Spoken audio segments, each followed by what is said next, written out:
சமயபுரத்தாள். இந்த அம்மன் சந்நிதி திருச்சிக்கு அருகிலுள்ள சமயபுரத்தில் அமைந்துள்ளது. மாரியம்மனாக விளங்கும் இவள் மற்ற அம்மன்களைப் போல இல்லை என்பதுதான் இவளின் முக்கிய விசேஷம். ஏனெனில் இந்த அம்மனுக்கு அபிஷேகம் கிடையாது.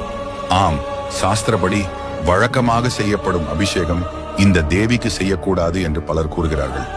ஏன் தெரியுமா? ஏனென்றால் சமயபுரம் மாரியம்மனின் விக்கிரகம் என்பது சாதாரண கல்லோ உலோகமோ அல்ல. இந்த அம்மன் உருவம் முழுவதும் மூலிகைகளால் உருவாக்கப்பட்டதாகும்.